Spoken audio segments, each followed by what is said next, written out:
I thought that today is a good day, or this moment is a good moment to talk with you about fear in all its shapes and forms and all the ways it pops up in our lives. Could be fear of making mistakes, could be fear of being rejected, could be fear of being too much, could be fear of fear, which is a really funny one.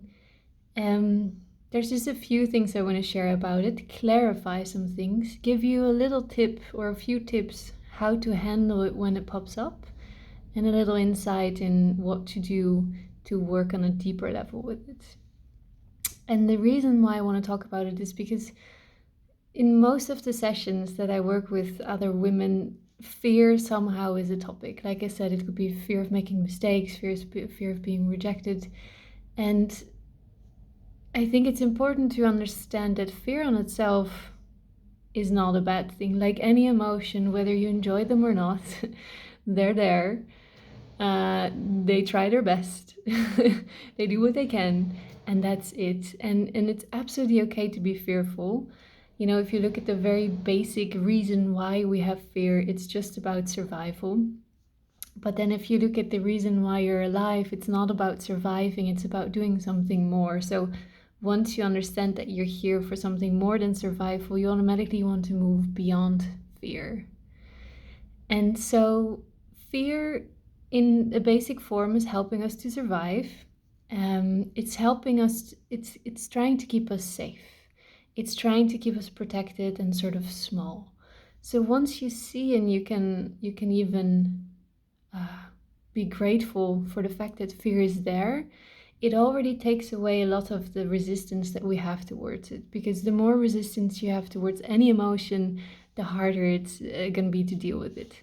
So accepting the fact that you are a human being, and funnily enough, this is something that I need to remind the women that I work with a lot of the times, you are a human being and therefore you are imperfect, you make mistakes, and every now and then you're afraid, and it's fine, it's absolutely fine.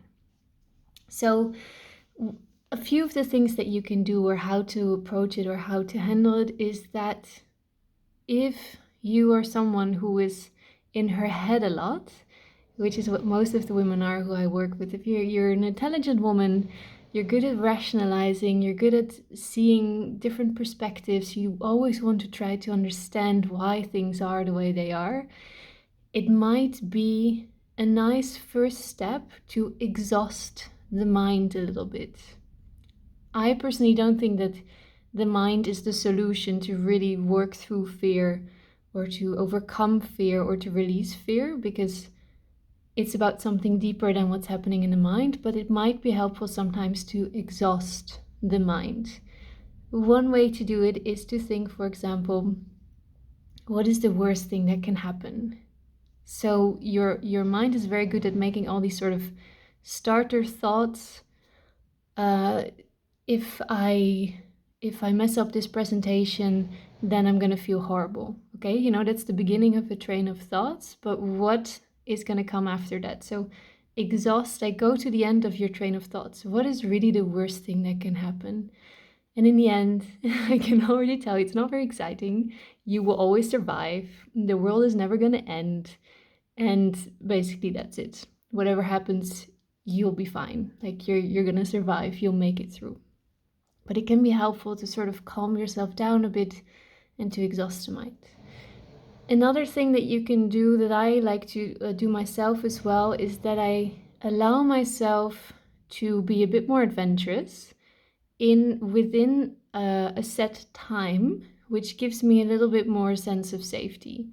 So for example, if I feel that I'm, for whatever reason, a bit too much in my head, or I'm leaning towards perfectionism, or I'm starting to overthink too much, what I can do then sometimes is say, okay, from now on, for the next 24 hours, or make it 12 hours, or make it 1 hour, whatever you want, I usually say for the next 24 hours, I allow myself to play.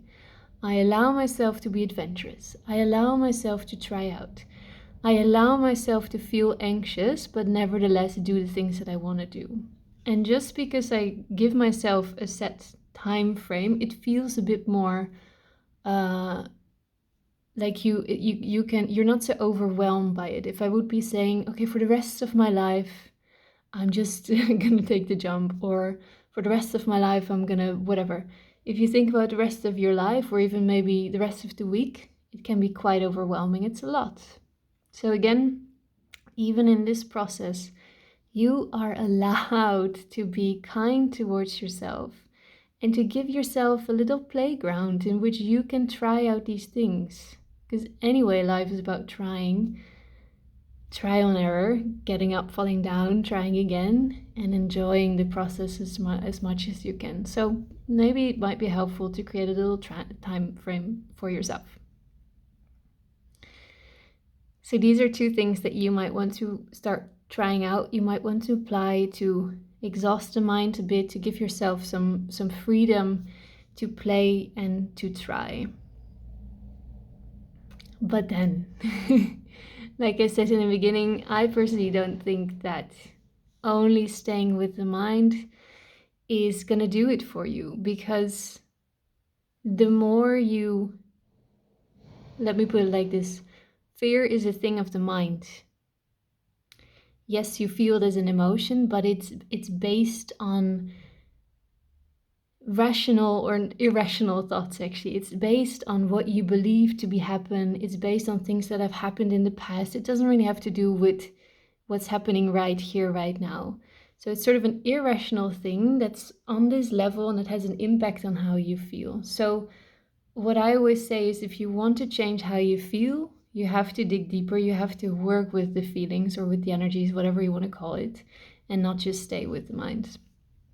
And so if this is something that you know that you're struggling with, that you are overthinking a lot, you're in the head a lot, and you find it difficult to make this step from head to body, or from head to feeling, or from head to energies, again, whatever name you want to give it, then I would be more than happy to have a chat with you.